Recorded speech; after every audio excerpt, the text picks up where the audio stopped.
Começa agora o Cloudcasters, o seu podcast de cloud computing e transformação digital.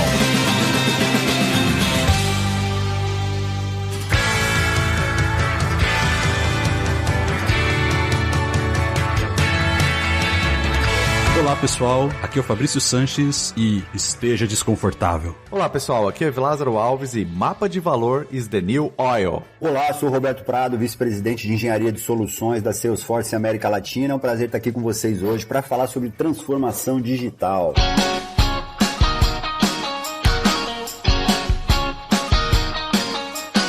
Bom, pessoal, eu queria colocar uma questão aqui, uma situação hipotética. Eu tenho um negócio, eu tenho um business aqui, seja um negócio familiar, uma startup que eu estou começando, um negócio, né? Nós decidimos aqui colocar um e-commerce, oferecer os nossos serviços, os nossos produtos online, criamos uma app que permite com que os clientes também falem com a gente ou entrem em contato aí para solicitar os nossos serviços ou os nossos produtos. Parte dessa infraestrutura a gente colocou numa cloud, numa nuvem. E a pergunta que eu gostaria de fazer é, transformei digitalmente? Então, é isso? Podemos até encerrar o podcast aqui agora.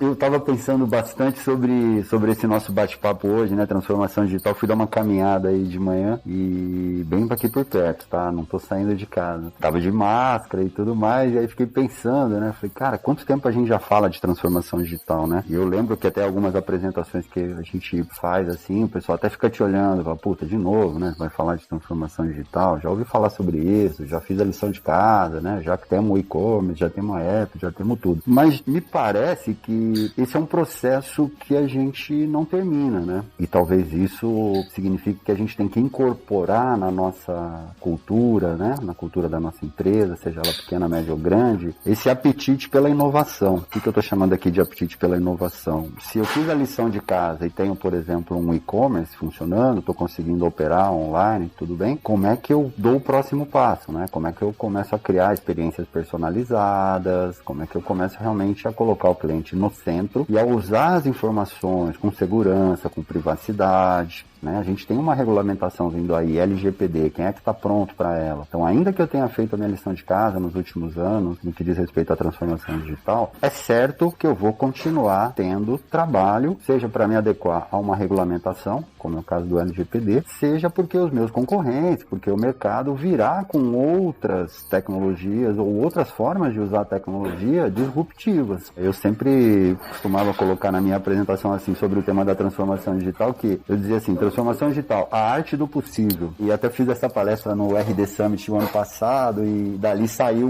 tinha um editor da época, estava assistindo e ele fez depois uma matéria na época negócio e ele colocou assim, né, o coach era, agora tudo é possível, diz Roberto Prado. Eu fiquei até com medo, né? Eu falei... Se não for possível, a culpa é sua. Você falou que era. Não, eu lembro que eu acordei, né? Fiz a palestra, acho que foi na sexta, aí eu acordei no sábado, peguei o celular assim, olhei e tava assim, Roberto Prado, agora tudo é possível. Eu falei, caramba, o que é isso? Aí pá, cliquei, fica o negócio, falei, falei merda, puta, né?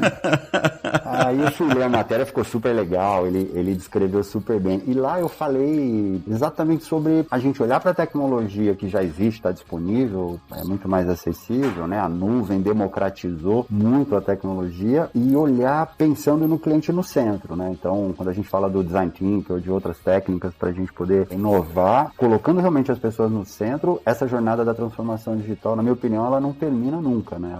Ela vai continuar e se a gente achar que terminou, a gente provavelmente vai ficar obsoleto, né? Como algumas arquiteturas, alguns ambientes que a gente conhece. O que você está querendo dizer então, Prada, é que a transformação digital ela é bem mais do que simplesmente colocar tecnologia no ar, né? Ou seja, criar uma app, mudar, agora que eu vendia numa loja física, agora eu também estou vendendo online, ela é muito mais do que isso, né? Pelo que eu estou ouvindo aqui, a transformação digital ela passa por uma mudança de mindset, ela passa por uma mudança cultural dentro da empresa, ela tem vários drives aí que são externos à tecnologia propriamente dita, certo? Totalmente. Eu costumo dizer o seguinte, a transformação é sobre pessoas, né? Nós podemos equipar tecnologicamente, vocês provavelmente viram isso acontecer agora na pandemia. Empresas que tinham infraestrutura tecnológica boa, pronta, mas os colaboradores não necessariamente sabiam utilizar para fazer uma videoconferência, para fazer um trabalho remoto. Então, no começo, essa estabilidade digitalização, ela demorou um pouquinho. Agora eu acho que tá todo mundo já mais adaptado, passado 3 meses. Então, assim, as pessoas nessa transformação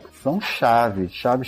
E a gente sabe disso, porque a gente vem numa crescente, né, de adoção de tecnologia. Vocês são mais novos que eu tenho 55, vou fazer 55 semana que vem. Se eu penso como foi a adoção de tecnologia, né, eu comecei a trabalhar com tecnologia, tava ali nos meus, 20 anos, mais ou menos, programando COBOL, e fui vendo os negócios acontecendo, e agora mais rápido.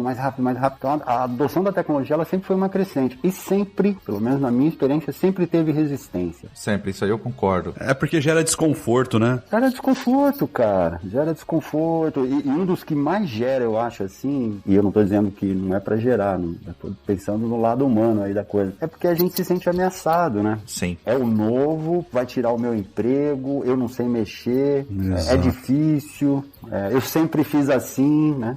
Não, totalmente, eu ouvi todos esses tipos de argumentação, e eu até acho, sendo extremamente otimista, que no aspecto humano, né, colocando aí no aspecto humano, as pessoas até gostam de evoluir e de progredir, elas só não gostam da mudança que isso causa. Verdade. Entendeu? Porque elas estão acostumadas com o que elas fazem. Elas até gostam, eu vivi muito isso na minha vida. Você vai numa palestra, você vai numa apresentação comercial, você apresenta tecnologia, o cara quase chora, ele fala, cara, é isso vai resolver todos os meus problemas. Mas na hora que ele começa a aterrissar isso pra se tornar um projeto, né? E aí entra nos aspectos de mudança cultural, porque a tecnologia também traz muito isso, né? Como que você muda? A gente vai estar falando aqui de transformação digital, tem todo o aspecto cultural, e até a gente tá vendo aí como a 4ª revolução industrial que nós falamos em um outro episódio, né? Das tecnologias que estão revolucionando, né? Que chegou ao ponto da gente considerar que a gente tá passando por uma 4ª revolução industrial. A gente traz conceito para essas empresas, e aí eu quero também até pegar a sua perspectiva nisso, e a do Fabrício, que é, o que é ser digital? O que significa ser digital? Né? Já que a gente tá falando de que a gente vai transformar digitalmente, mas o que é ser digital? Então, sendo bem otimista, a minha experiência diz o seguinte, as pessoas estão até abertas a evoluírem os negócios, a evoluírem como profissionais. O que elas não gostam, no geral, é a mudança que isso causa, né? É o impacto na mudança. Vocês concordam com isso? E o que é ser digital para vocês? Assim, eu acho que existem 3 conceitos, assim, que eles são meio que... Eu não diria que eles são sobressalentes, mas eles, de alguma maneira, eles tocam um ao outro, né? Então, quando você fala de transformação digital, existe o que é ser digital, que é isso que o Evi Lázaro tá falando, né? Então, como é que eu digitalizo processos e ideias que antes eram feitas de uma maneira e agora precisa ser digital, né? E aí o processo de transformação em cima dessa digitalização, que é, ou seja, eu tinha um processo que funcionava da maneira A e agora ele foi digitalizado e eu preciso fazer com que, sei lá, um novo modelo de negócio surja em cima desse modelo digital que eu tenho aqui, né? Então, por exemplo, vou dar um exemplo bobo aqui, uma indústria de alimentos que produz e que vende alimentos da maneira tradicional há anos, né? Ou seja, ela produz o alimento e ela vende lá diretamente pro cliente, entregando e tudo mais. Agora, de repente, ela vê que, por conta do Covid, por exemplo, e aí é por isso até que a gente fala que o Covid acelerou, né, a transformação digital, ela se vê num modelo em que ela não consegue mais entregar lá no porta a porta, como ela fazia anteriormente, e ela precisa entregar isso, precisa vender isso de uma outra maneira, por exemplo, através da internet, através de loja virtual e tal, ou através de um app, enfim. Ou seja, ela precisou digitalizar o modelo de negócio dela e criar, na verdade, um modelo de negócio que não existia em cima dessa digitalização, né? Então, eu vejo isso muito assim, né? Ou seja, como é que a gente determina a diferença de digitalizar algo e, em cima dessa digitalização, criar uma transformação que... E aí, a transformação, ela é muito mais ampla, né? Eu tô citando aqui a mudança no modelo de negócio, mas ela é muito mais ampla, geralmente, do que isso, né? Então, essa é a minha visão, assim. Eu acho que existem 2 processos separados e depois, lá na frente, eles vêm juntos, que é a transformação digital. Mas o processo de digitalização e de transformação, eles acontecem separados e aí, em algum momento, você junta eles para que eles virem transformação digital. Não sei se faz sentido o que eu tô falando, mas é muito como eu vejo isso. Não, eu acho que não tem, assim, fazer sentido. A gente tem ponto de vista aqui, né? Eu acho que o gostoso é a gente olhar um negócio que é tão grande, tão difícil de definir. Se eu for procurar a definição de transformação digital, aí tá cheio. É só dar uma busca aí que vai achar. Se você colocar 10 pessoas numa sala e perguntar o que é transformação digital para elas, você tem 15 respostas, né? Exato. Vai perguntar para as consultorias também, tem os frames e tudo mais. Agora, acho que assim, historicamente, o que eu ouvi e eu gravei, assim, tem coisa que você ouve e grava, né? Engraçado. Teve uma conversa que eu tive com o presidente na época do ITI, Dr. Renato Martini, e foi quando começou lá o certificado digital, lembra? Raiz, né? ICP Brasil, a gente tem o certificado digital, raiz única, então, validade jurídica. E isso era muito importante, porque uma vez que eu consigo assinar um documento e tem validade jurídica, isso habilita um monte de coisa que a gente estava travado, vocês lembram? Então, ele me falou a seguinte frase, ele falou assim, a transformação digital, né, é a desmaterialização do processo. E aí eu fiquei pensando nisso, falei, caramba, desmaterialização, né? Porque ele pensava naquele processo papel, né? No processo físico, né?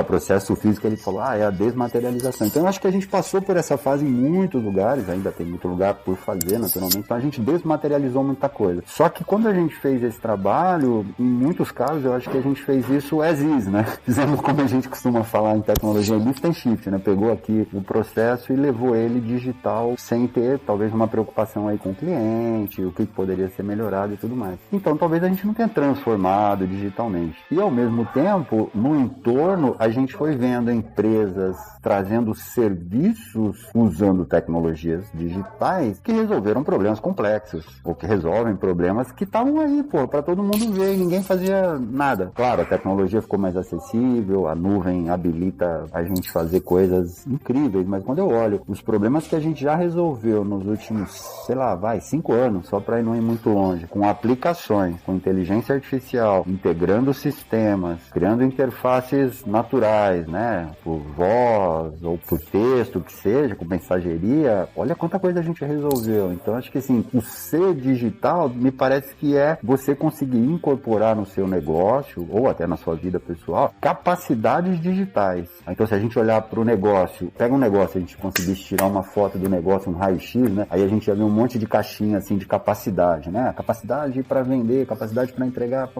beleza. Quais dessas capacidades são digitais no meu negócio? Todas elas usam seguramente algum servidor lá no final, mas... Com certeza. Sim, não tem como, né? Quais realmente são digitais e sem, né, ter aquele atrito na experiência, né? Porque algumas são digitais, mas você percebe que tem um atrito também na experiência. Por isso que é um processo que não termina. A gente tem que ir tirando esse atrito da experiência. É trazer a capacidade digital, talvez, como um tema aqui, quando a gente fala assim, como é que eu me transformo, né?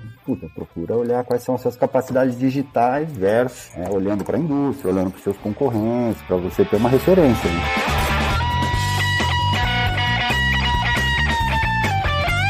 Se eu fosse classificar numa facilidade ou numa vantagem que empresas que nascem digitalmente, né, mesmo resolvendo problemas complexos, versus empresas ou negócios tradicionais que têm que se transformar digitalmente, é a remoção do atrito. Porque se você pensar, por que muitas fintechs muito menores do que bancos tradicionais, em certos aspectos, estão assim, nadando de braçada no mercado financeiro, né, adquirindo clientes ou inovando com produtos, porque simplesmente já nasceram digitais. E quando você pega uma empresa que ela já é um negócio estabelecido, já tem os seus processos, já tem tudo o que a gente estava conversando aqui, e ela simplesmente às vezes faz isso as is, né? Ela se preocupa muito mais em transformar digitalmente as is, ou tirar uma foto do processo atual, replicar ele digitalmente, é onde eu acho que ela perde essa vantagem competitiva, porque ela começa a digitalmente ter o mesmo atrito, ou seja, transportar esse atrito para o mundo digital também. Eu gosto bastante de história, assim, olhar um pouquinho para trás para entender como é que a gente chegou aqui, né? Às vezes eu vejo que a gente se afoba um pouquinho quando tá tentando resolver alguma coisa, né? Às vezes num projeto mesmo, e a gente não dá muita atenção em como é que a gente chegou até aqui.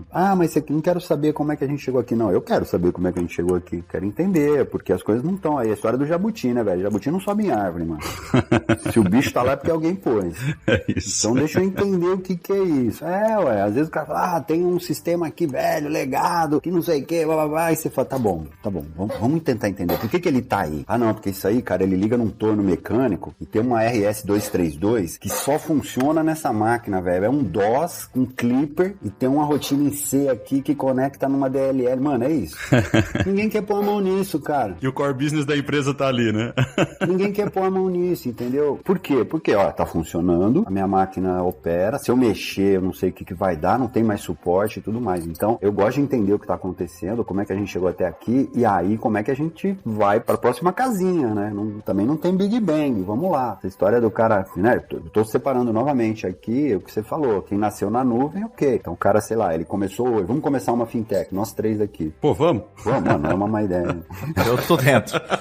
Eu tô dentro. Mas vocês concordam que, assim, já existe muita coisa que a gente poderia se apropriar e construir on top? Pô, demais. Desde a arquitetura Open Banking até já, provavelmente, algum banco aí que deve estar lá no GitHub. É só fazer download e começar a mexer e montar o bagulho. Exatamente. Eu vejo em educação, cara, também, um universo, cara, que a gente tá agora aprendendo, né? Então, a gente faz reuniões online há anos, né? Mas agora a sala de aula precisou mover para esse modelo. E, cara, tem tantos desafios. Então, por exemplo, ontem mesmo um cliente me perguntou como é que ele faz para medir, utilizando APIs do Teams, a participação das pessoas, dos alunos dentro da sala de aula virtual. Olha que cenário novo. Isso não existia, cara. Nem sabia da demanda. Então, isso para mim é transformação digital. Porque, cara, de fato, a gente tá movendo um modelo totalmente, né, que tá aí estabelecido há, sei lá, décadas. E a gente agora tá falando, cara, então esquece tudo que você fazia, esquece o jeito que você fazia, porque agora é diferente. O professor precisa medir a participação do aluno na sala de aula. Como é que ele faz isso no ambiente online? Que o cara pode deixar lá conectado e ele tá fazendo outra coisa na casa dele, sabe assim? Sei bem. É, cara, complexo.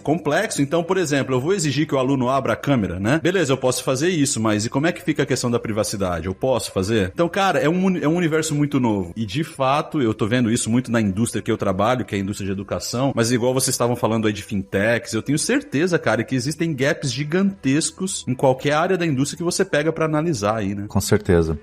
Tem muita oportunidade, assim, da educação, vou conectar a educação e a gente pode falar um pouquinho de oportunidade também para ser bem positivo aqui, pra galera ver que, apesar da crise e tudo mais, tem oportunidade pra gente em tecnologia ajudar nessa transformação digital, entendeu? Uhum. Mas falando de educação, Fabrício, eu também, cara, tenho visto, a minha esposa é professora, minhas filhas são estudantes, e elas já são mais velhas, assim, né, 18, 20 anos, eu fico imaginando a molecada mesmo, que tá no ensino básico, putz, eu tenho os vizinhos aqui, eu converso com os pais, às vezes, é um desafio, cara, porque as crianças não ficam lá paradinhas ali assistindo uma aula de 1 hora no YouTube, fala sério, isso nem a gente aguenta mais, né? E aí o que eu aprendi, além dessa telemetria, né, que o pessoal quer fazer, não só para os estudantes, mas também para os funcionários, eu recebi de um cliente uma vez uma demanda de, eu quero entender quanto tempo o cara passou logado, enfim, queria fazer uma telemetria do trabalhador, né? Eu acho que tem essa questão do como é que eu faço a aula com essas tecnologias, ser uma aula diferente. Eu fiz um curso a semana passada sobre como aplicar workshops virtuais, porque a gente faz workshops, né, com os clientes e tal, e a gente fazia tudo on-site, né? Ia lá, vocês se conhecem o esquema, pô, chama a galera, põe na sala, tal, interage, ideia, consolida, fecha, apresentação e tudo mais. Como é que você faz isso agora remoto? Como é que você conta uma piada num workshop remotamente? Porra, e se pra gente é difícil, imagina pro professor tradicional, né, cara? Que é, exato, que tá acostumado com a lousa e tal. Eu vi um post esses dias que um professor americano, que ele não tava acostumado, ele já era um senhor de 70 anos, e ele não tava acostumado, ele tava tendo muita dificuldade de poder utilizar, né, ferramentas online, né, pra você poder fazer a transmissão online, ali, o streaming da aula. Ele foi sozinho pra universidade e ele gravou as aulas como se ele estivesse dando aula dentro da sala de aula e ele colocou um boneco.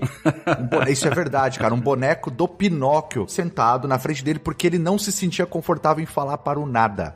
Era um senhor de 70 anos de idade. Cara, exato. Buscou. Cara, o meu respeito por esse cara é incrível, porque, tipo assim, ele não conseguia. Era um professor universitário de 70 anos. É difícil falar pra câmera. Exato. Eu vi isso, cara. Eu vi um post desses esses dias, uma foto e o aluno descrevendo o que aconteceu, né? Que ele era um aluno desse cara. E aí ele tava, né, elogiando bastante o esforço do professor dele, porque o cara, né, falando em tempos de Covid, faz parte do grupo de risco, e mesmo assim ele foi lá pra faculdade sozinho pra ministrar a aula, porque ele não conseguia se adaptar, não é a ferramenta tecnológica, mas a experiência de ministrar uma aula online. Eu achei isso, assim, do ponto de vista de mudança, de revolução, fantástico, assim, né? E o esforço, obviamente, é conhecimento do esforço desse professor, né? E na interatividade, eu até coloquei no LinkedIn essa semana também 3 ferramentas que eu aprendi, assim, tô aprendendo a usar pra ter mais interatividade, né? Então você pode gravar gravar uma aula e aplicar técnicas como ele, né, o professor fez, usar um boneco para você poder dar aula pro boneco e gravar. A interatividade que eu tenho visto, ela requer muita preparação. Então, se você faz uma boa preparação para um workshop que você vai fazer remoto, funciona super bem. Eu participei, fiz um bootcamp semana passada, foi fenomenal. Os 2 moderadores fizeram um trabalho fantástico, a gente fez trabalho de grupo, apresentou no final, teve pontuação, premiação, foi um negócio assim, sabe? Eu me senti realmente ali como a gente tem a experiência ali on-site. Não deixamos de fazer nada, o pessoal todo interagiu. Eu acho que eu aprendi uma nova, assim, quando você quer falar, né? Você quer fazer uma pergunta, como é que você faz? Puta, tinha 80 pessoas no call, cara. Se todo mundo abrir o mic e falar, quer falar, vai ficar igual uns papagaios, né? Vira uma loucura. É verdade. Vira uma loucura. Então, o acordo lá era o seguinte, você põe uma bolinha no chat, um O ou um 0, né? Uma bolinha lá. E aí o moderador olha e fala assim, o Prado quer fazer uma pergunta. Pode falar, Prado. Aí você abre o microfone e fala. Mas só o cara da bolinha, entendeu? Mas você põe, é como se levantar a mão, né? Só que se você levantar a mão, tem 80 pessoas, mano. Eu não tô te vendo, não tem 80 janelinhas aqui. Mesmo que tivesse, eu não ia conseguir achar tua mãozinha. Então essa da bolinha foi incrível. Põe a bolinha, opa, bolinha do Prado. Fala aí, Prado. Aí o Prado falava e tal, dali a pouco ele pegava, lia. Então, pessoal, o que vocês acham disso? Aí ao invés de bolinha, ele falava, põe aí no chat. E a galera começa a pôr. E aí ele lia o que as pessoas estavam colocando, abria a conversa. Ele fazia uma ligação muito legal com a gente. Eu achei, assim, incrível. Eu aprendi. E as ferramentas, né? Pois é, cara. Isso é transformação, cara. Isso é transformação. Isso aí é transformação. E a ferramenta, né? Não sei se vocês já usaram algumas ferramentas aí de workshop virtuais. Cara, você bota lá o Canvas, por exemplo, e aí vamos lá, então. Ó, galera, bota lá seu post-it aí onde você quer. O cara, todo mundo colocando post-it. Pô, incrível. Que legal. Mas é engraçado, porque você falou de ferramentas, você falou de uma talvez específica para workshop, mas eu vejo que mesmo as ferramentas hoje que permitem reuniões online, eu tava tendo essa discussão interna esses dias, vocês conseguem imaginar, nesses últimos 3 meses, o quanto que essas ferramentas evoluíram em termos de produto, de backlog que entrou, de requisição, justamente desses feedbacks do cliente? Nossa. Eu vou chutar, cara, que teve produto, falando aqui do Microsoft Teams, assim, cara, teve produto que deve ter evoluído um ano e pouco, de backlog, de priorização, de demanda ali, de feedback, em um curto prazo de 2, 3 meses. E coisas que passaram na frente que nem estavam no backlog, provavelmente, que passaram a ser uma necessidade, né? Porque... Foi. E coisas que o time deve ter pensado, caramba, dá pra fazer isso? Realmente, né? São feedbacks assim do tipo, cara, eu preciso disso.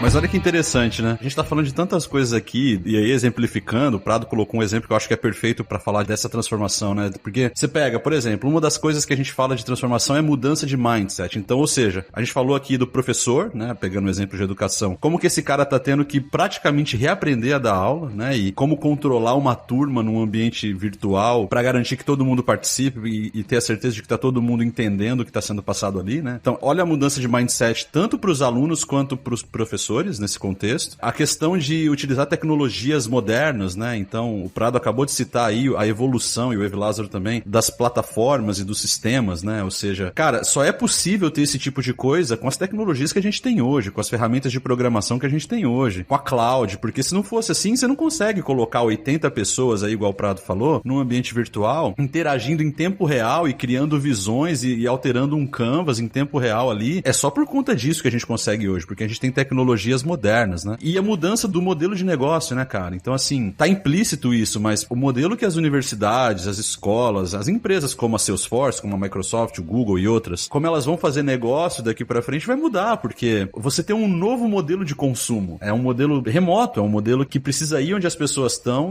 de uma maneira mais simples e direta, né? Através da internet, de tecnologias aí que a gente talvez nem tenha visto ainda que vão chegar, né? O HoloLens, por exemplo, né? De projeção 3D. Realidade aumentada, né? Realidade aumentada, enfim. Então, a gente tá vendo essas coisas acontecerem em coisas práticas e isso tudo é transformação, né? Então, eu não gosto desse modelo, vamos aqui definir. Eu sei que a gente tem que definir porque a academia exige isso, mas o exemplo que o Prado trouxe, eu só queria ressaltar isso aqui, que o exemplo, ele é claro, né? De como esses conceitos de transformação, eles estão implícitos no que tá acontecendo agora. E aí tá falando um pouco dessa aceleração, né? Que a gente começou aqui falando da aceleração, desse momento que a gente tá vivendo. O nosso cliente, né? Pensando falando assim, qualquer pessoa, né, como usuário, ele tá mais digital. É resultado dessa exposição massiva que ele foi obrigado. Todo mundo, né? Tem gente que já tava, não tem problema, já tava aí mesmo. Mas tem muita gente que não, e que de repente se viu obrigado a utilizar a tecnologia, né? Quantos milhões talvez a gente vai incluir nessa lista. Então ele retorna talvez depois, ou se é que vai retornar, talvez uma transição aqui, mais digital, né? Mais exigente digitalmente. Vai. Então, por exemplo, eu sempre fui no supermercado fazer compras, mas agora não quero ir no supermercado, então vou fazer online. Fiz, chegou, tá tudo bem, mas da próxima vez eu não vou no supermercado, vou continuar comprando online, não tá tudo certo. Então, aqueles medos que a gente tinha, né? Algumas pessoas talvez ainda tivessem, ou as empresas, da adoção, do uso, do pagamento, da compra, da transação, do trabalho remoto. Teve uma do trabalho remoto, cara, que pra mim foi assim uma super evidência, né? Eu ia fazer uma live e rolou assim, acho que foi em abril. Também já tava a pandemia, todo mundo trabalhando de casa e tal, já tinha um mês. E aí eu tava lá preparando material e tal, e achei um post de um CEO de uma startup de APIs, e ele falava assim, eu era resistente ao trabalho remoto, mesmo sendo de tecnologia. Eu não acreditava que as pessoas pudessem ser produtivas estando em casa, mas confesso que eu me rendi e acho que perdi muito tempo tendo tido preconceito de que pessoas não seriam produtivas remotamente, enfim. Então veja, mesmo uma pessoa, vamos dizer assim, digital, porque o cara é de uma startup, trabalha com APIs e tudo mais, tinha um preconceito de deixar os seus funcionários trabalharem remotamente porque poderiam não ser produtivos. Eu acho que isso tudo caiu, né? A gente está vendo as pessoas trabalhando, se a gente obviamente equipa o time, né, com essas capacidades, mas trabalhando, produzindo, e a gente até que tem que tomar cuidado um pouco com a saúde, né? Porque o cara às vezes trabalha até muito mais, fica mais tempo conectado, né? Exato. Isso não volta um pouco no que a gente falou no começo, de que talvez muitos ainda, mesmo sendo digitais, eles ainda pensavam muito no as is. E a situação da pandemia, ela trouxe uma nova realidade, né? O que eu quero dizer com isso? A gente falou, e você mencionou, por exemplo, que você tem as suas filhas, elas têm a idade aí de 18, 19 anos, então elas devem ter nascido ali no começo dos anos 2000. Uhum. E a gente até falou sobre isso no podcast de Quarta Revolução Industrial, que as empresas, elas venham, as novas startups, elas vinham se preparando, provavelmente, para esses nativos digitais, para essas pessoas que vieram em 2000 já com internet, onde touch e internet e essas tecnologias já é óbvio. Não é uma coisa assim, olha que legal, é óbvio, faz parte do dia delas. Então elas já pensam diferente, elas já estão se tornando economicamente ativas, né? Tendo o primeiro emprego ou já entrando nas universidades, logo já estão saindo, vão entrar no mercado de trabalho. E talvez, assim, as novas startups, as novas empresas estão pensando nessa galera que tá vindo, né? E que só vai consumir online. Então você vê aí, se você acompanhar dados como o crescimento do e-commerce, acompanha muito isso daí. Um adolescente e um jovem que não quer falar no telefone vai querer ir numa loja experimentar um tênis, né? Sendo que daqui pra frente pode ser que ele tenha a opção de fazer o tênis dele numa impressora 3D. Mas o ponto, assim, eu acho que o que aconteceu com essa pandemia foi que ela obrigou a estar todo mundo no mesmo ponto ali de ter que se usar essas tecnologias e romper essa barreira, né?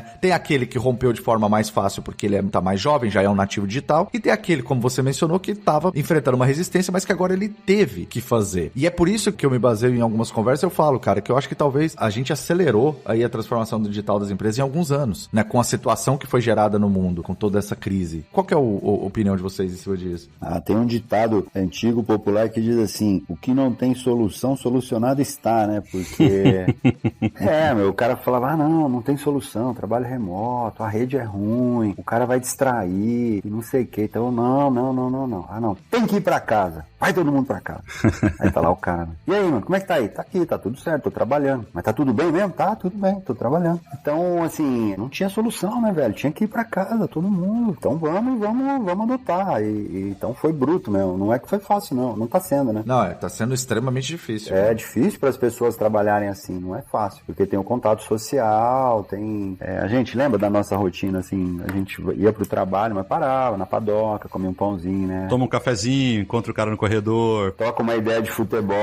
Nossa, eu tenho uma saudade do Badaró que você não faz ideia, velho. Badaró, tomar um chopinho no fim do dia. E, pô, aí, se você pensar assim, a gente tá há 3 meses, a galera já se adaptou a fazer a happy hour virtual. Outro dia nós fizemos um aqui foi uma delícia. Dei tanta risada que eu desci depois, eu falei, gente, eu não consigo parar de rir. E foi muito gostoso, assim, sabe? Claro que não é a mesma coisa, nada se compara, mas a gente se adaptou, né? E eu acho que isso que você estava falando dessa geração, né, que a startup busca, é porque quando eu acho que você faz um projeto inovador, você tem realmente que acreditar que vai haver uma mudança de hábito, de comportamento do teu consumidor. E por que eu tô falando isso? Outro dia eu tava também num bate-papo com o Cris da Dafit, e o Cris falou assim, que quando eles lançaram, ele trabalhou nesse projeto, era uma plataforma de venda de ingressos online, né? E quando ele lançou, ele falou, cara, quando a gente lançou, as pessoas não estavam acostumadas a comprar ingressos online, pra shows, nada disso, né? A gente ia lá comprar o ingresso, ficava na fila, lembra? Com as filas gigantes, vai lá no shopping, passa na farmácia, entra na loja. Até pra assistir um jogo de futebol, né? Você comprava lá na hora. E ele falou que eles não... Assim, eles fizeram, naturalmente, mas muita gente não acreditava que as pessoas iam comprar online porque tinham medo, cartão de crédito, fraude e tudo mais. Passado algum tempo, se você falar pra um jovem hoje, como o Evilardo falou, né? Que você tem que ligar num lugar pra comprar alguma coisa. Outro dia eu falei isso pro meu filho, eu falei, cara, liga lá pra pedir o sushi. Aí ele falou assim, lugar que tem que ligar não funciona. Você está comprovando a minha teoria, Prado. Obrigado. Não, tua teoria tá correta. Não, eu sou o teu caso de exemplo aqui. Aí eu insisti com ele, né? Falei, não, cara, como não, pô? Conheço o cara lá eu gosto desse cara, liga lá pro cara. O cara é gente boa, faz uma comida legal, liga lá pro cara. Aí pegou o telefone com aquela cara, né? Discou uma vez. Fez desligou, falou, tá vendo? Não atende. Vou pedir pelo iFood. Não atende. Paciência zero pra falar no telefone. Paciência zero pra falar, mano. Eu já ponho a ordem aqui, já vejo quando é que chega, a hora que chega e acabou, meu. Resolve muito rápido. Eles são realmente, pensamento é diferente, você falou. Tem outro exemplo aqui, fui falar pra minha filha outro dia que eu tinha aprendido a usar o Miro, né? Miro.com, também é uma ferramenta. Ela falou, já usei, pai, faz tempo. Lá na universidade, na Júnior, lá a gente faz de vez em quando e tal. Falei, tá bom.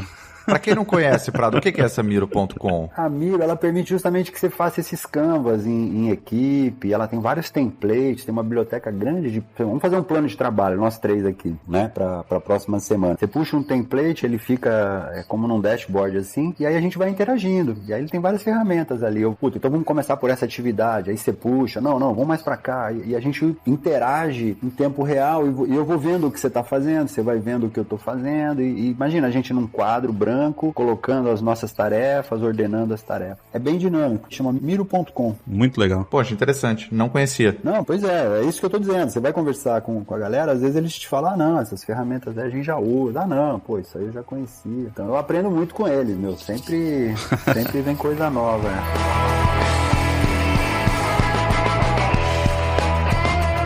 Você tocou num ponto aí, Prado, durante a tua fala, que eu queria focar um pouquinho nele, a conversa aqui, agora, que é a questão do cliente, né? A gente tem visto, né, empresas que estão se transformando digitalmente, então, casos meio de a gente trabalha com a Microsoft, você trabalhou por anos para a Microsoft, agora está na Salesforce, a gente trabalhou em outras companhias também. O que a gente tem visto nessas empresas todas em comum é uma nova área, que essa área não existia até alguns anos atrás, que é a área de Customer Success, né, o sucesso do cliente, né? Por que áreas de sucesso do cliente se tornaram tão chaves dentro de uma estratégia mais global de transformação digital? Você falou do cliente, tal, do foco no cliente. Eu queria entender por que essas empresas estão tão focadas em criar uma área de sucesso do cliente que realmente funcione. Por que isso é tão crítico dentro desse processo de transformação digital? Olha, eu vou dizer aqui, falar agora como Salesforce, né? O que eu tô aprendendo aqui nesses, 2 meses agora praticamente que eu tô trabalhando aqui. A Salesforce, ela nasceu assim, né? Se você voltar a pegar a história da companhia, aí tem 20 anos, a empresa ela nasceu na nuvem, né? Tem um livro, depois se vocês quiserem, chama Trailblazer, desculpa. Trailhead é o site com os treinamentos, que é do Mark Benioff, que é o CEO da Salesforce. E ele criou o conceito ali da solução de CRM na nuvem, quando ninguém falava de nuvem, né? A gente tinha serviços naturalmente online, mas nuvem como modelo de negócio não se falava tanto. Então, qual foi a sacada? A sacada foi entender o seguinte, o meu sucesso é o sucesso do meu cliente, porque diferente da venda da tecnologia que muito tempo a gente viu na indústria, que era o software, né? Na nuvem, se o cara não estiver usando, ele desliga o serviço. Então é um processo contínuo de adoção e utilização da plataforma. Se ele parar de utilizar, ou se ele não vê valor, ele desliga o serviço. Quando ele adquiria um software, né? Ele adquiria um ativo. Ainda que ele não tivesse o código-fonte, ele licenciava, né, o software, uma propriedade intelectual. Se ele não instalasse aquilo e não fizesse uso de todas as funcionalidades que ele tinha naquele software, já estava pago. Ou seja, a companhia que vendeu, ela já realizou o valor. Já peguei aqui o cheque, tá pago, beleza, obrigado. Ah, mas o cara não usou todas as funcionalidades que tem no produto. Entendi, mas já pagou. Não importa, né? Quando ele for renovar o contrato lá daqui 3 anos, aí ele cancela, né? Então, e na renovação sempre era um desafio, sempre foi. E eu me recordo muitas discussões com clientes na década passada, que o cliente dizia assim, eu trabalhei na Lotus também, Lotus Notes, né? Pô, Prado, não fala isso que você vai começar a entregar aí, meu, tua idade, cara. Ah, já falei que tem 55, porra. Você já falou, pô, vou fazer aniversário, mano. Já vou fazer 55, mano. Tô feliz. Eu até falei pra minha mãe hoje, 55 é bonito, né? Quantos anos você tem? 55. É bonito.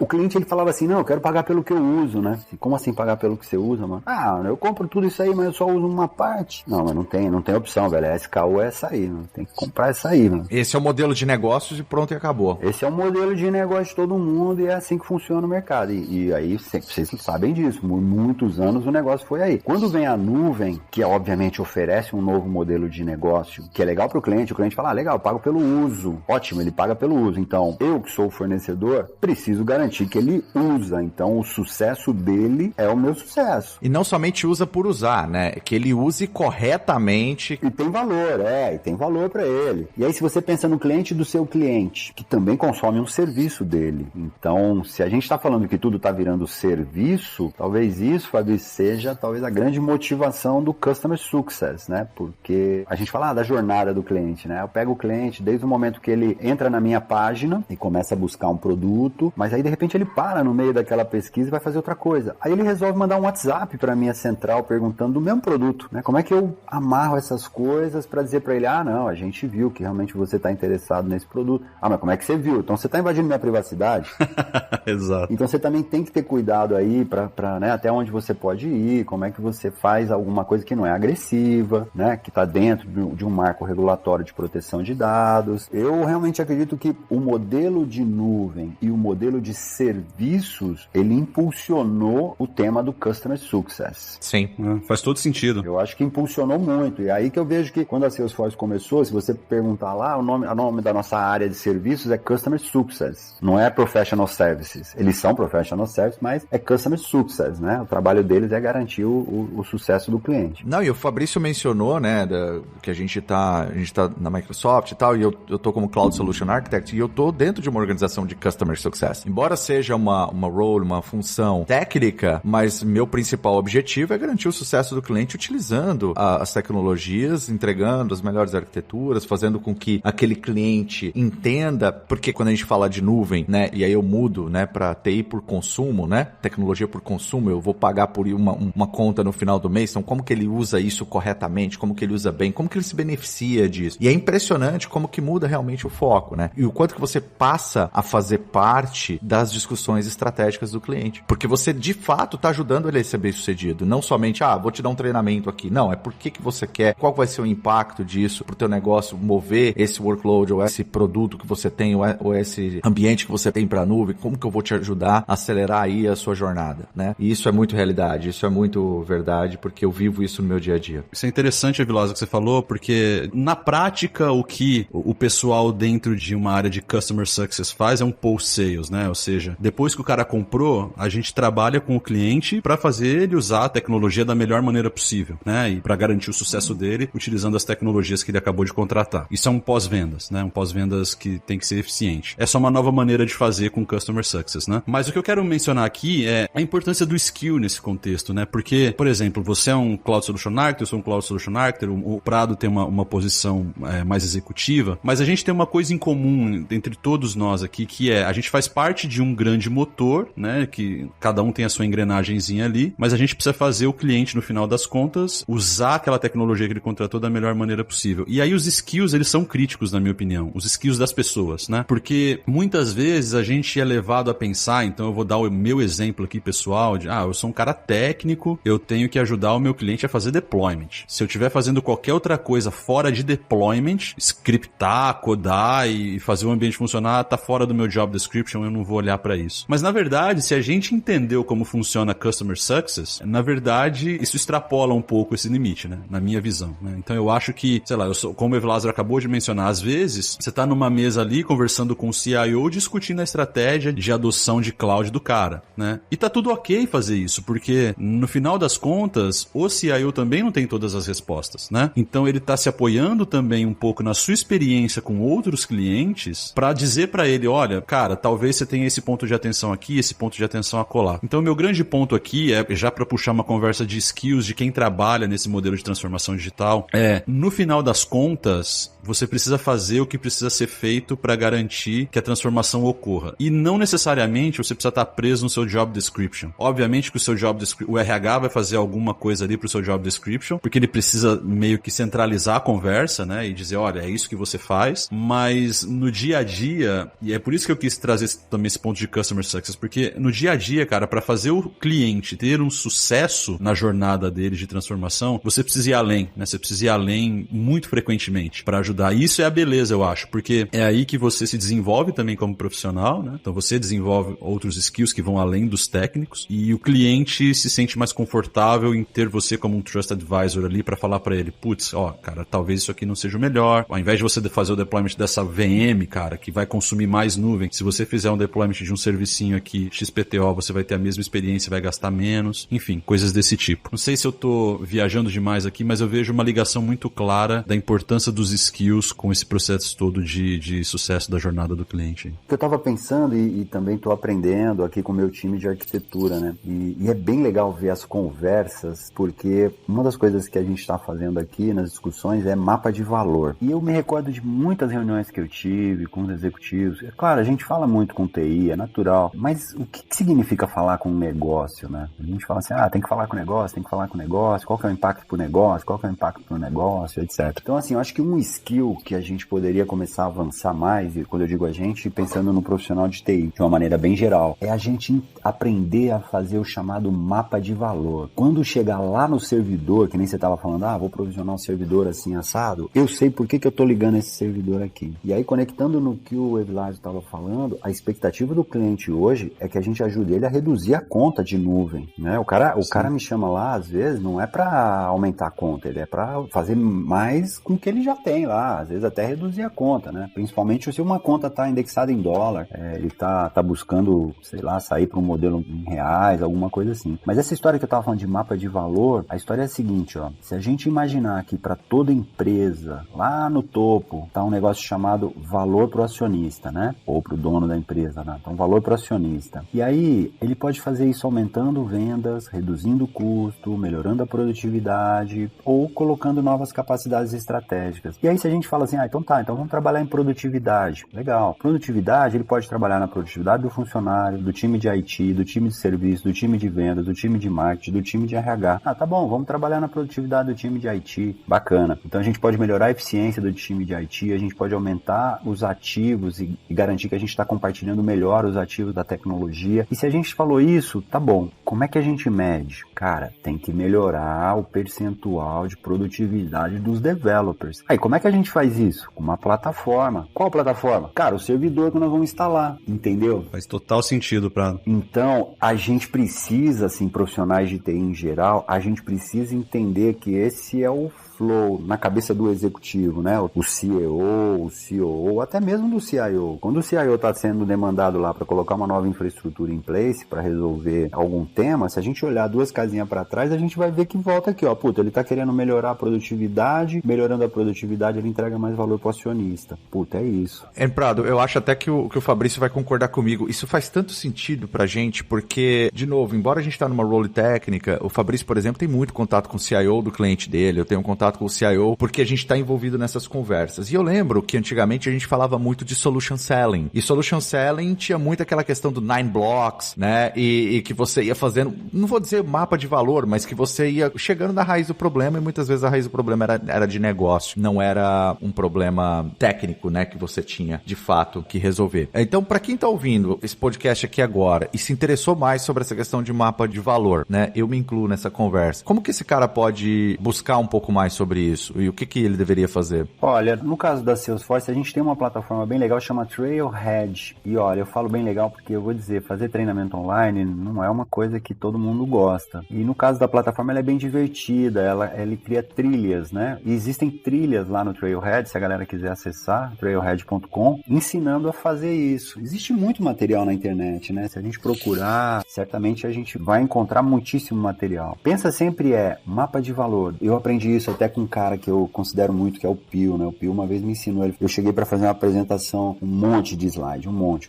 Aí ele falou assim, não, é um slide. Eu falei, pô, não dá, Pio, como é que eu vou contar em um slide, mano? Olha quanta coisa a gente tá fazendo, não dá. Ele falou, é o seguinte, meu, se você não consegue contar em um slide, tá errado. Então, é bem a cara dele. Vamos desenhar aqui. Aí ele começou a desenhar. Ele fez exatamente um mapa de valor. Ele falou assim, ó, no final, a gente tem que entregar a market share. Não sei se era essa a KPI, né? Então tem que entregar a market share. Então vamos agora ver o que a gente precisa fazer para chegar lá. E aí a gente foi descendo e aí eu consegui colocar todas as minhas caixinhas naquele slide. Então acho que a gente precisa ter esse olhar, né, que tá bom, por que eu tô criando essa infraestrutura, né? Qual KPI do negócio ela impacta? Eu sugiro isso, Eduardo, assim, dá uma olhadinha na plataforma de treinamento, mas tem muita coisa aí. Eu acho que se der uma busca na web aí, certamente tem muito para aprender sobre mapa de valor. E não é nada complicado, tem até ferramentas que você vai clicando. Eu tava falando aqui com vocês, eu tava clicando na nossa ferramenta aqui, só que ela é interna, então não dá para compartilhar. Mas certamente tem outras, chama Value Capabilities Map, que é como é que você vai fazendo o mapa de capabilities, né? Mapa de valor e as capabilities. E é muito legal. Isso é um recurso do próprio TOGAF também, né? Isso. O TOGAF, quando você vai fazer a arquitetura do negócio, você tem um Capability Map. Correto, é isso. Chegou no ponto. Já pegou uma referência boa aí pra galera. Bom, pessoal, então, para quem está interessado em entender um pouquinho mais de mapa de valor, temos aí TOGAF, temos as ferramentas da Salesforce, né? E eu sou um desses que vai dar uma olhada, vai dar uma aprofundada aí. Não, vale muito a pena. Não, eu não sei, eu acho que o Fabrício vai concordar. Faz muito parte do nosso dia a dia. A gente claro. tem que estar updated para poder falar com o CIO na mesma língua que ele fala também, né? Ó, e muda a conversa, galera. Acredita nisso, faz um teste. Uma vez eu fiz um curso que chamava Executive Conversation. Aí, o que eu aprendi nesse curso? Você tem 5 minutos para falar com o executivo. E a provocação do professor era a seguinte: você entrou no elevador, tá você e o presidente, você tem 5 minutos, o que você fala para ele? E aí, conhece Docker? Kubernetes? Pois é. O desafio era esse, né? Aí um virava e falava assim, bom dia, presidente. E aí ele já dava na testa, né? Ele falava, que bom dia, pô? Bom dia por quê, pô? Já dava na testa. Aí, o que você fala pra ele, né? Aí, então ficava todo mundo ali tentando achar o que falar pro presidente no elevador em 5 minutos. E aí a gente foi aprendendo a entender que a cabeça dele tá, obviamente, nos resultados do negócio. E aí ele obrigou a gente, não obrigou, né? Mas ensinou a gente a ler o Executive Summary da companhia, a ler o balanço da companhia, a ler a carta aos acionistas da companhia, se ela for uma empresa aberta. Ele ensinou a gente a ler um monte de coisa. E aí depois que a gente leu tudo, ele falou assim, agora você encontrou o presidente no elevador. O que você fala pra ele? Cara, é outra conversa. E eu testei num cliente uma vez, foi a coisa mais engraçada. Eu cheguei, era um banco, lá em Minas. Cheguei pra reunião com o cara, tal, sentei com o CIO, começamos a conversar, não sei o que, e eu comecei, né? Então vocês estão abrindo agência, vocês querem expandir o cartão, vocês têm um desafio aqui. Fui colocando tudo que eu li, né? Aí quando eu cheguei no terceiro slide, ele falou assim, para. Opa, pois não. Como é que você sabe tudo isso? Ele ficou preocupado. Alguém tinha vazado informação pra você. Aí eu falei assim, eu li seu balanço. Como leu meu balanço? Eu li seu balanço. Como leu meu balanço? Eu li teu balanço, pô, é público esse negócio. Você não tem lá um site resposta aos investidores? Eu fui lá e li aquilo lá. Esse cara deve ter pensado, os meus funcionários não leem meu balanço. Exatamente. Aí ele falou assim, pô, rapaz, então pode continuar, porque, nunca ninguém leu meu balanço. Nossa senhora, olha só. Orgulho, tocou no orgulho do cara. Ganhou o cara ali, né? Faz muita diferença quando você se prepara, né, para uma discussão com o CIO, qualquer executivo, com qualquer pessoa da empresa, você se prepara, lê sobre o negócio, negócio, e aí você conecta lá com a tecnologia, putz, é outra conversa. O Fabrício pode dizer melhor, ele atua na área de education, e ele é um cara que trabalhou muito com education, né, Fabrício? Você pode contar muito melhor a sua experiência. O quanto que você impacta mais, né, sendo um cara técnico. Conhecendo a indústria, né? Exatamente, conhecendo daquela indústria. Putz, conhecer da indústria, então, aí é... Cara, isso é um diferencial competitivo absurdo, né? Nadar de braçada. Não, com certeza, com certeza. A relação que eu tive com a academia, né, no início da minha carreira, fiz mestrado e tal, e dei aula há bastante tempo para universidades e tal. E hoje, né, quando você vê o caminho que as empresas e que o mercado tá tomando, né, e você conecta as duas coisas, cara, isso é um diferencial tremendo, porque quando eu chego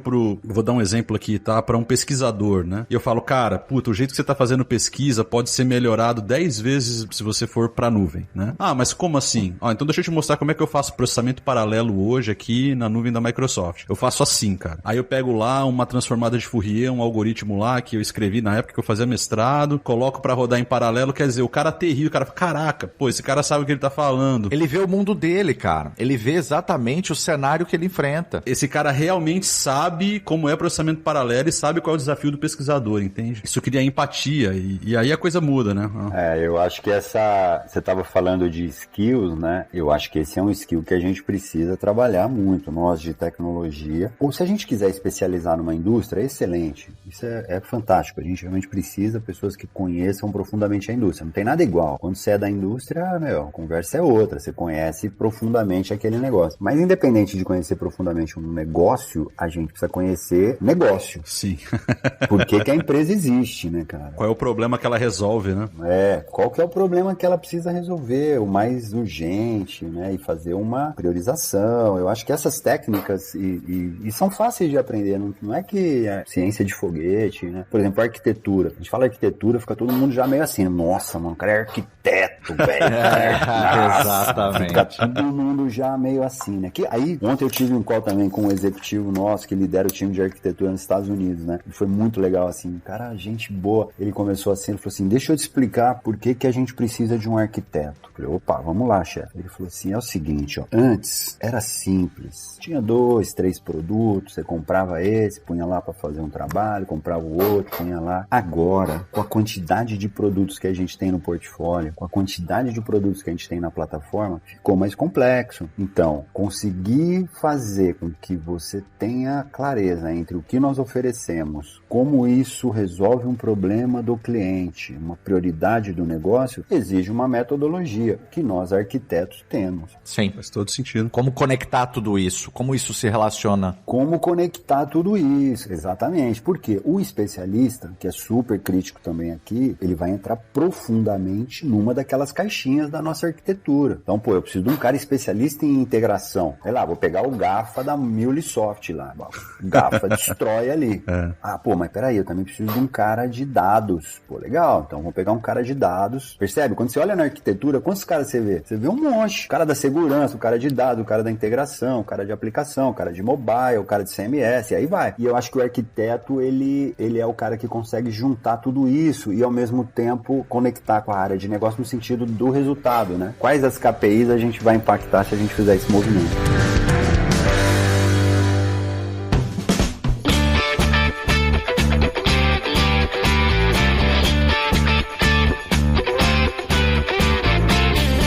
Eu quero aproveitar, então, já que a gente está nessa trilha de skills, eu quero falar um pouquinho de algo que eu, particularmente, vejo bastante valor nesse processo todo de transformação digital, que é a tecnologia propriamente dita, né? O Satya tem uma frase que é super interessante, que ele fala que toda empresa hoje em dia, ela é uma empresa de software, né? E se ela não é, ela vai se tornar ou ela vai deixar de existir, né? Com isso em mente, assim, eu queria ouvir a perspectiva de vocês dois aí. Em termos de tecnologia, por que uma empresa que está num processo de transformação digital mais avançado ou que quer avançar nessa frente, por que ela precisa pensar, por exemplo, em container? Por que ela precisa pensar, por exemplo, em inteligência artificial? Por que ela precisa começar a olhar para coisas debaixo das clouds aí? Por que ela precisa começar a pensar num CRM altamente escalável? Por que ela precisa começar a pensar em microserviços? Eu queria ouvir um pouquinho de vocês, por que essas tecnologias, que são aí os buzzwords do momento, por que elas estão intimamente relacionadas com esse processo de transformação digital, apesar de não ser o processo de transformação digital em si, né? Tem muita confusão, né? Eu tô utilizando isso, eu tô inovando, não necessariamente. cliente. Mas eu queria saber por que a inovação precisa dessas tecnologias para acontecer nesse contexto de transformação. Bom, a gente passou por vários aspectos aqui, né? A gente falou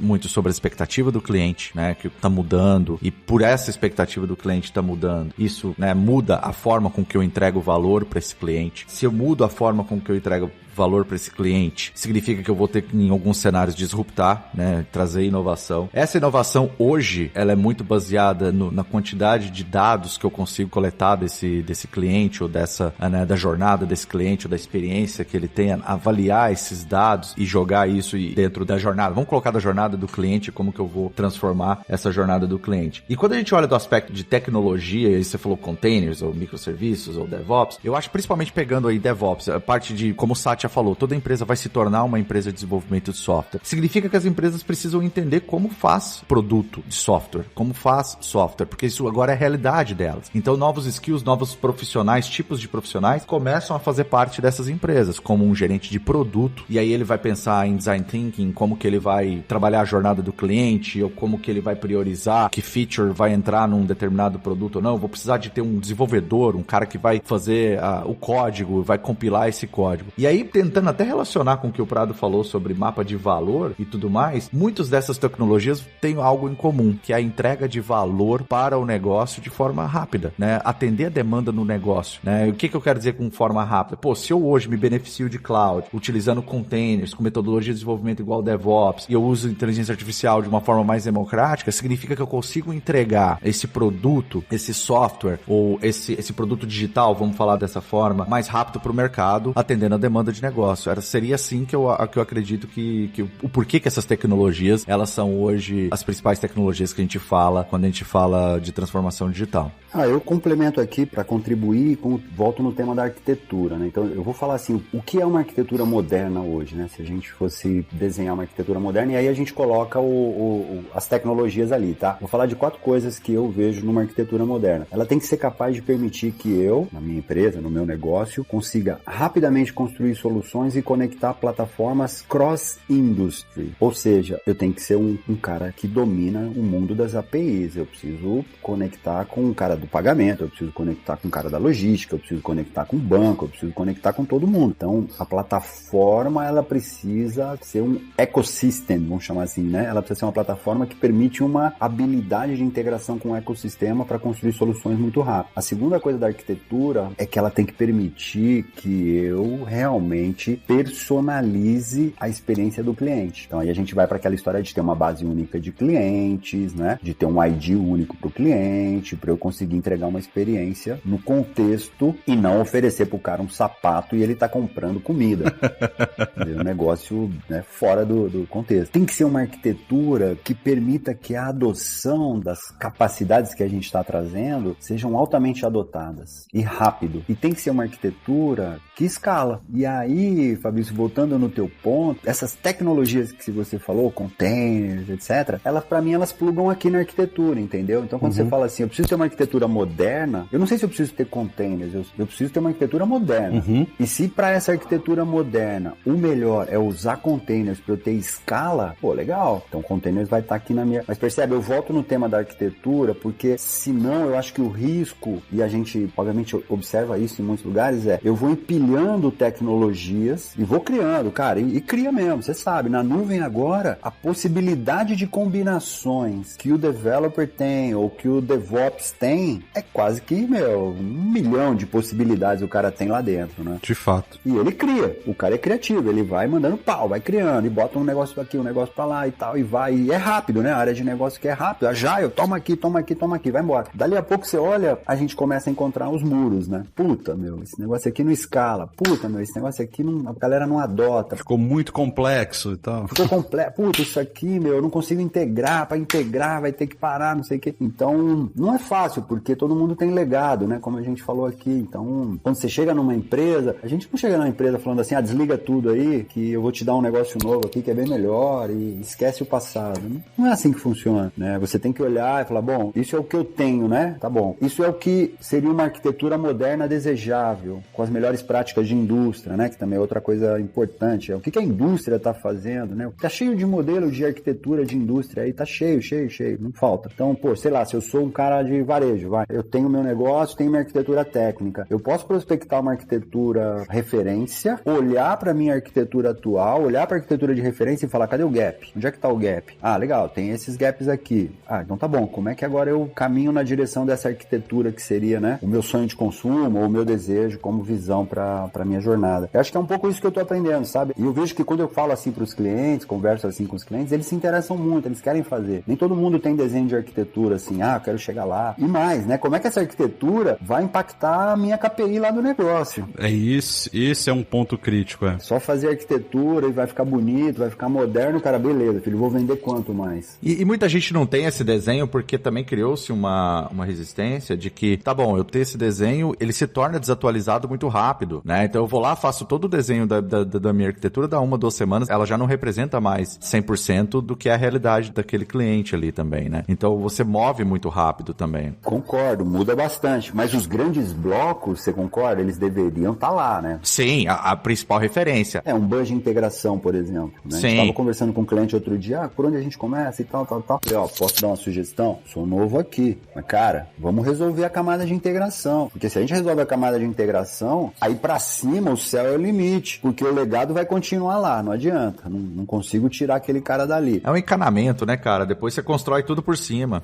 Eu preciso garantir que eu consigo lá em cima dar a experiência pro cliente, fazer as coisas muito mais ágeis, e eu preciso falar com a camada de infraestrutura aqui. Então, vamos investir na integração. Investimos, legal. E agora? Vamos investir numa camada de dados aqui para tentar ter uma base única. E aí a gente vai construindo, né? Então, esses blocos grandes, eu acho que eles não deveriam ser tão mutáveis assim, né? Não são. O meu ponto, na verdade, foi assim, foi mais do sentido de que muitas vezes as empresas não têm isso, e aí é onde nós ajudamos eles. É que eles não têm, porque isso muda rápido, eles não... A minha experiência diz o seguinte, né? Muitas vezes, assim, a maioria das empresas, quando ela tá muito voltada, tanto que eu falava isso na minha função anterior, né, na minha outra empresa, que minha principal core priority era fazer o cliente olhar pela janela. Porque você chegava na empresa, você tinha aquela árdua tarefa de dizer, cara, que legal isso que você tá fazendo, mas você já parou pra pensar sobre isso daqui, pra olhar pra isso daqui? Porque, na verdade, cara, na maioria das vezes, muita gente nunca tem tempo pra planejar, mas sempre arruma tempo pra fazer 2 vezes, né? É verdade, você tem razão. Os prazos estão sempre estourados, né? Sempre pra ontem. Exato, ninguém tem tempo, ninguém tem budget pra planejar, nada. Não, isso é besteira, não vamos desenhar arquitetura, não vamos fazer nada, não tem tempo. Mas depois arruma tempo pra fazer 2 vezes. Então, meu ponto foi mais assim nesse sentido. Muitas vezes as empresas não têm. E aí é onde a gente ajuda. De desenhar esses blocos principais, de desenhar talvez a granularidade da arquitetura. É óbvio que você não vai tão deep, porque isso muda muito rápido. A tecnologia muda muito rápido. Mas foi nesse ponto, foi mais nesse aspecto que eu quis dizer. Não, tô com você, coincido 100%. O dia a dia consome, né? Se você olhar os orçamentos de tecnologia das organizações, a maior parte dele é alocada em manter o ambiente.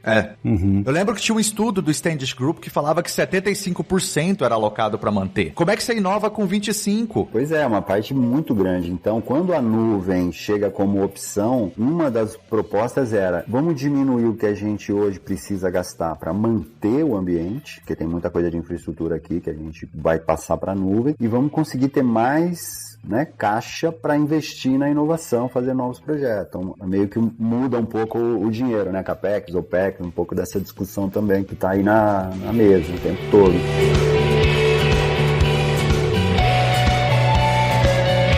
Esse é um ponto interessante que vocês trouxeram aí. Eu tenho visto diferentes abordagens, tá? Mas assim, do ponto de vista de estratégia, quem seria a pessoa dentro da empresa a dirigir um projeto de transformação digital, né? Tem agora uma posição que, aqui nos Estados Unidos, eu tenho visto algumas empresas criar, que é o Chief Digital Officer, né? CDO. No Brasil, não tenho visto muito disso. No Brasil, quem tem geralmente guiado esse processo de transformação digital nas empresas é o CIO, né? Às vezes ele duplica a função, às vezes não, ele só continua como CIO e toca a estratégia. Idealmente, vocês acham que deveria ter uma área específica na empresa para fazer transformação digital respondendo para o CEO, ou deveria realmente estar ali junto do CIO porque ele já tem ali o budget, então ele já meio que segmenta ali o que precisa ser feito? Como que vocês veem isso, assim, do ponto de vista de gestão mesmo, assim? Olha, eu já vi de tudo, falar a verdade. Já vi RH liderar. RH? Uau, essa é nova. Não, já vi porque tem esse tema das pessoas e tal, então ali liderança vinha pelo time de RH, de recursos humanos. As pessoas estão no centro, né? Colocando o RH como pessoas aqui no centro. Esse foi eu já vi bastante CIO também, liderando essa agenda, e já vi também o VP de inovação, né? Ou de Digital Transformation. Nesse caso seria o CTO? Eu já vi várias expressões, vários títulos, né? Já vi VP de inovação e transformação digital, CTO, trabalhando com ele para fazer arquitetura, garantir que está construindo, conecta com tudo que a organização já tem. Aterrizando, né, o negócio. Já vi o CDO, que eu acho que o CDO está começando já a aparecer mais aqui no Brasil, a gente já encontra em grandes companhias já esse role, já vejo mais, Fabrício, assim, já aparece um pouco mais. Já vi também, não que o presidente vá liderar ali no dia a dia, mas muitas empresas, o CEO... É uma agenda do CEO mesmo, né? É uma agenda do CEO, né? Ele puxa, então tem companhias, por exemplo, que tem um nome, inclusive, né? Por exemplo, Aço Digital, né? É um nome que se dá a um projeto de transformação digital, uma jornada de transformação digital de uma companhia de aço, e ela tem a liderança no presidente, né? No CEO. E todos os movimentos que eu vi, assim, eu vi vários movimentos, por exemplo, vamos incubar uma área de transformação digital na nossa empresa. Eu acho que quando acontece isso, às vezes fica parecendo meio que é um time separado, entendeu? É um silo, né, cara? Você cria um novo silo dentro de uma empresa. E que não vai ter tanta prioridade, tá? E aí a galera cria um monte de coisa legal, mas depois parece que não permeia a organização. Então acho que quando você põe num grupo, esse é o nosso time de transformação digital, parece meio que fica um time separado do resto. Então acho que tem que ser uma coisa mais integrada, né? E vamos combinar, todo mundo aqui teve experiência de que santo de casa não faz milagre, já começa por aí, então se você separa isso num silo, se já é difícil, cara, a gente fazendo parte de uma empresa externa, vender um conceito, vender uma ideia para um cliente, imagina quem tá lá dentro, né, num silo completamente separado, né, e precisa falar, ei, pessoal, olha aqui o que a gente tá fazendo, né, isso, pelo menos na minha experiência, mostra que acaba sendo muito mais difícil. Se você não envolve múltiplos departamentos, você não tem líderes, né, drivando isso, né, liderando isso, dificilmente você vai ser bem sucedido nessa jornada. Eu acho que já tem muito conhecimento acumulado já sobre como fazer, sabe? Mas acho que ainda vejo muita gente buscando um caminho, sabe? Como fazer? Já tem várias experiências bem-sucedidas, né? Algumas nem tanto, mas tem muita experiência bem-sucedida de maneiras de começar o processo. Eu gosto muito dessa coisa de usar um pouco essa abordagem da arquitetura e rodar um processo na organização que permita você fazer um mapa de capacidades digitais, né? E partir desse mapa. Ele vai mudar? Vai mudar. As prioridades vão mudar? Vão mudar. A gente agora tem Covid, tem situações que a gente não tem como controlar. Mas o mapa deveria ser o North Star, né? E às vezes eu vejo que a gente começa a incorporar a tecnologia simplesmente sem ter esse mapa muito, muito definido, muito bem definido. Certo. Não, concordo totalmente. Eu particularmente gosto de estratégias onde, e aí, independente de quem esteja tocando, né, isso, mas eu gosto de ver quando a área de negócio faz um push na tecnologia, sabe? Eu não gosto de approaches que são baseados do IT pra fora, porque às vezes o IT não conhece muito bem o cliente dele, ele simplesmente é um provedor. Se é um cenário onde o IT, ele tem, eu conheço modelos de empresas, por exemplo, onde cada área de negócio tem o seu próprio IT, no sentido de que eles fazem isso porque eles acreditam que um IT mais especializado naquilo que a área de negócio precisa resolver, ele é mais eficiente na hora de prover a solução, mas ao mesmo tempo você cria competição dentro da própria empresa, dentro do próprio IT, né? Então tem sempre os trade-offs, mas eu gosto do approach onde a área de negócios, ela chega pro IT e ela faz o push da inovação, né? Então o IT,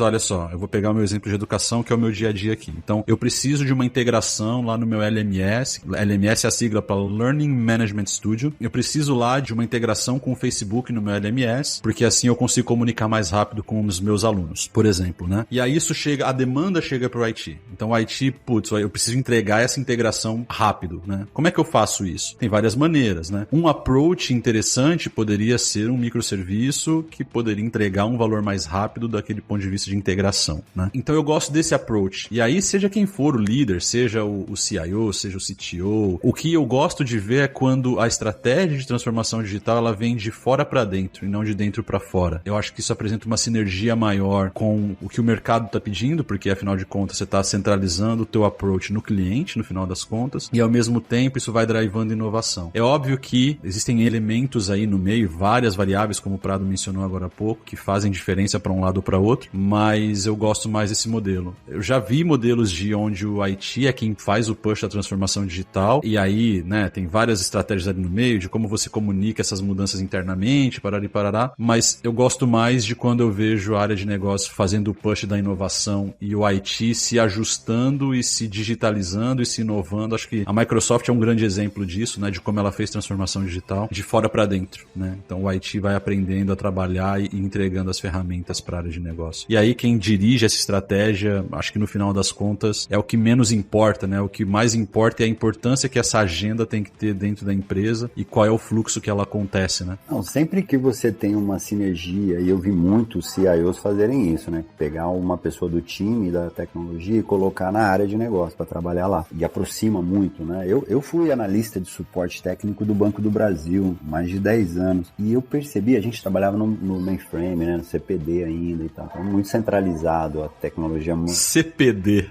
CPD, a galera... Agora é 57, 58. Nossa, meu Deus. Mas era um negócio super central, era centro de processamento de dados, né? A gente ficava ali, bem fechado. Se você pensar, quando você pega o cara da tecnologia e leva na área de negócio e fica sentado lá do lado, puta, é outra coisa.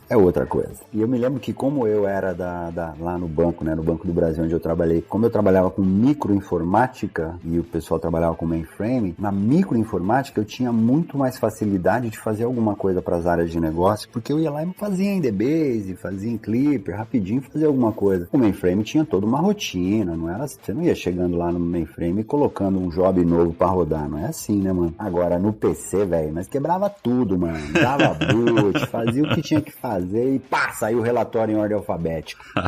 Você acabou de descrever, Prado, a Shadow IT da época do mainframe. É isso aí, mas foi. Os caras me sacaneavam, eles falavam, trabalha na Microlândia. Microlândia. Muito bom. Velho, o primeiro PC que chegou era um Scopus, rodava Lotus 123. E era um negócio que ninguém mexia, ficava aquele PCzão lá, e a galera mais conectada lá com o mainframe pra processar os dados e tudo mais. E o PC, ele me deu flexibilidade pra ajudar a área de negócio. E ajudar os caras, eu tô te falando aqui de, sei lá, entrei no banco em 1988, tô falando de 1990, antes da internet. Ajudar o cara de negócio, sabe o que eu fazia? Eu fazia o relatório da ordem do jeito que eles queriam. Então, ele falava assim pra mim, eu preciso de ordem, data de nascimento. Aí eu ia lá e metia um sorte, data de nascimento, já imprimia. Aí o cara, mas como você conseguiu fazer isso?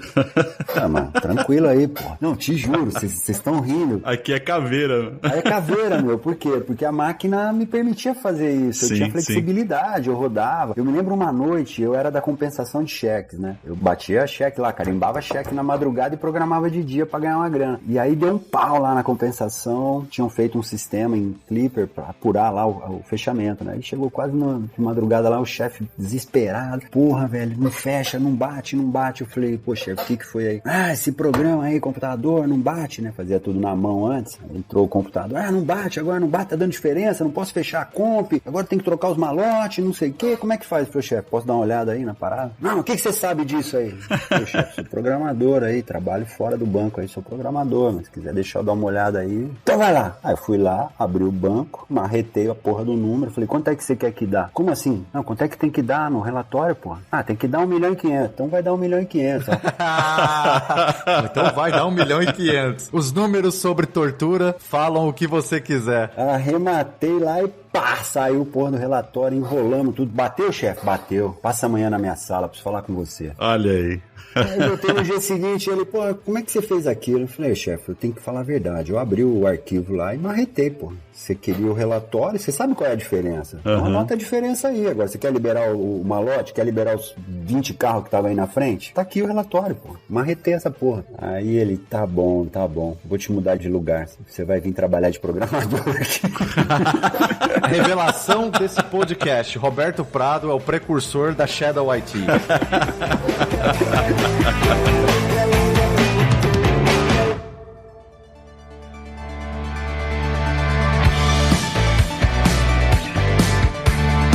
Pessoal, eu queria já então passar aqui para as considerações finais. Prado, queria começar contigo aí. E aí eu queria que você deixasse uma mensagem aí, de repente, para aquela empresa que entendeu que precisa inovar, mas está meio perdida, não sabe por onde começar. Quais seriam aí eventuais baby steps aí para que eles possam seguir no sentido de iniciar com esse processo de transformação? E para quem está ouvindo a gente que é mais técnico também e que está envolvido de alguma maneira num processo desse dentro da empresa que ele trabalha, onde que ele pode ajudar? Quais são as contribuições e que ele pode... Eu sei que a gente já passou por vários desses tópicos aqui, mas, enfim, uma mensagem final ao redor disso aí. O que você poderia deixar para esse pessoal? Olha, eu acho que o pessoal de tecnologia, que eu sou fã de carteirinha, eu sempre brinco, eu falo, eu sou programador e vou continuar sendo programador a minha vida toda. Primeiro, cara, muito obrigado por tudo que vocês estão fazendo, porque de verdade não sei como a gente estaria trabalhando remotamente sem as equipes de tecnologia fazendo esse trabalho todo que estão fazendo. Então acho que eu super queria aqui aproveitar e reconhecer o trabalho de todos os profissionais de tecnologia. Para os profissionais de tecnologia, a minha sugestão é estudar um pouco esse tema do mapa de valor que a gente falou aqui. É bem legal quando você consegue entender o impacto daquele projeto de tecnologia que a gente está fazendo nas KPIs, né, ou nos indicadores do negócio. Isso é incrível. A conversa com os teus interlocutores, com as áreas de negócio, com os seus executivos fica muito melhor, fica muito mais fácil e a gente não fica frustrado, porque às vezes a gente fica frustrado, né? A gente quer fazer um negócio, a gente sabe que é legal e tudo, e parece que as pessoas às vezes não estão entendendo a nossa mensagem e talvez a culpa seja nossa, a gente não está sabendo explicar bem para o negócio qual é o impacto daquela tecnologia, por que adotar, por que não adotar. Essas são sempre 3 perguntas, por que mudar, por que eu escolhi essa plataforma e por que agora? Tenta responder essas 3 perguntas, você consegue criar um mapa de valor. É muito importante que você tenha um ponto de vista, né? Também isso é super importante. Às vezes eu pergunto pro meu time, eu falo, qual que é o seu ponto de vista sobre isso? E é provocativo, eu quero saber a opinião dele. Qual é o seu ponto de vista sobre transformação digital? Você precisa ter um ponto de vista sobre transformação digital. Então, pensando nas empresas que você acabou de falar, que estão começando, então, tenha um ponto de vista. Também é fácil aprender, na internet você vai achar vários exemplos de como fazer um POV, ponto of view, ponto de vista, que é você olhar as boas práticas de mercado, que é você entender quais são as tecnologias. Tenha um ponto de vista que vai precisar ser atualizado. A gente entrou na Covid, a gente antes da Covid provavelmente tinha um ponto de vista. Entrou na Covid, o ponto de vista mudou. Exato. Né? Você vai ter que dar refresh no teu ponto de vista. E você vai ter que estar pronto para mudar a sua visão de mundo. Essa também é uma coisa que para mim é muito forte, assim. Qual é a tua visão de mundo? Então, se a gente fizesse essa pergunta em fevereiro, cara, um monte de gente ia lá listar, puta, legal, uso a nuvem, mobile, tudo mais. Se a gente faz essa pergunta agora, provavelmente ela vai ter outros componentes. Né? Mobile continua, a nuvem continua, mas mudou muito. Tem mais variáveis aí na equação, né? A gente precisa estar muito atento, pessoal. Eu acho que essa é a minha mensagem, esteja sempre atento a qual é a sua visão de mundo. Isso serve para sua vida pessoal e para o seu negócio. Para sua vida pessoal, para você se manter atualizado. Então eu deixei uma dica aí do trailhead.com para você estudar, conhecer novas tecnologias, novas formas de você, de repente, tirar uma certificação. A gente falou de uma metodologia aqui bacana, que a gente também depois pode colocar aí o link para vocês acompanharem. Então, estudar é uma constante, é isso que a gente fala sempre, né? Aprender nessa área nossa é o nosso oxigênio. Se a gente não gosta de aprender, talvez a tecnologia não seja a nossa área ideal, né? Aqui realmente o motor é rápido e está cada vez mais rápido. Então escolha uma área de foco, escolha uma indústria, tenha uma visão de mundo atualizada. Eu também tenho comigo, assim, na minha experiência de carreira, de vida profissional, procure estudar sempre alguma coisa um pouquinho mais à frente. Eu sei que a gente é consumido pelo dia a dia para fazer aquilo que a gente sabe fazer bem, entregar o que a gente tem que entregar, mas dá uma olhadinha sempre umas 2 casinhas pra frente que você vai ver que tem alguma coisa ali que você já devia estar sabendo. E se você souber primeiro, tenho certeza que o teu valor no mercado fica melhor. Foi assim comigo, quando eu aprendi Lotus Notes, ninguém sabia Lotus Notes. Cheguei lá em Ribeirão Preto, a minha cidade, irmão, ninguém sabia isso. O cara me ligou, vem aqui instalar Lotus Notes. Cheguei lá, tá, Lotus Notes. O cara pagou $100 a hora, mano, nem acreditei. Falei, como é que o cara paga $100 a hora, mano, pra eu instalar Lotus Notes, brother? Ninguém sabia. Então, assim, eu fui aprender Lotus Notes comprando livro na Paulista, entendeu? Porque eu vinha lá de Ribeirão, pegava o ônibus, chegava ali na Paulista, comprava o livro e voltava. Porque lá não tinha Ribeirão, a gente não tinha internet, nada disso. Então, na minha cabeça o que eu preciso aprender hoje que vai acontecer amanhã. Perfeito, Prado. Filosófico isso. Eu consigo manter a minha empregabilidade, né? A gente quer ser valorizado, todo mundo quer ser valorizado no trabalho, então a gente precisa cuidar disso, né? Cuidar da nossa capacidade tecnológica, né? A gente é muito bom em tudo que a gente faz, mas o que vai acontecer amanhã que a gente pode começar a estudar hoje? Perfeito, Prado. Muito bom. E Lázaro? Bom, eu acho que considerações finais, eu gostei muito dessa questão do mapa de valor do Prado, acho que eu pessoalmente fiquei muito interessado nisso, vou dar uma olhada e eu concordo com o que o Prado falou, eu acho que está muito relacionado não só em manter a empregabilidade, mas quanto mais próximo você está do negócio e trazendo impacto para o negócio, né, trazendo valor para o negócio, com certeza você vai estar ajudando aí nessa evolução e nessa transformação toda que está acontecendo aí. Do meu lado, a minha recomendação, e na verdade não é nem recomendação, quem sou eu para recomendar alguma coisa, mas é uma coisa que eu tenho comigo, eu carrego comigo e isso me trouxe só coisas boas até hoje, que é esteja sempre desconfortável. Eu acho que o conforto ele é importante, em algum momento da vida a gente quer o conforto, mas estar desconfortável com o seu status de conhecimento atual, estar desconfortável com o seu mind status, assim, né? Tipo, o que você aprendeu e o que você está fazendo, e se você gostaria de evoluir nesse sentido, então esteja sempre desconfortável, porque é o desconforto que vai te fazer dar próximos passos, é o desconforto que vai te fazer estudar mais, como o Prado falou, é o desconforto do ponto de vista da empresa, e eu já tive empresa no passado, eu sei bem como isso funciona, é o desconforto mercadológico que vai te fazer buscar inovação, é o desconforto que vai te fazer dar o próximo passo, né, no sentido da melhoria e no sentido do improvement, né, então esteja desconfortável, esse é o meu compartilhamento com você hoje, porque na minha vida, pessoalmente, tanto pessoalmente quanto profissionalmente, o desconforto foi o que me moveu sempre pro meu próximo passo, e eu não me arrependo de ter estado desconfortável lá atrás e de continuar desconfortável hoje com o que está acontecendo, né? Então, esse é o meu pensamento final aqui. E para você que está ouvindo a gente, super obrigado mais uma vez e até a próxima. Obrigado, pessoal. Obrigado, pessoal. Até a próxima.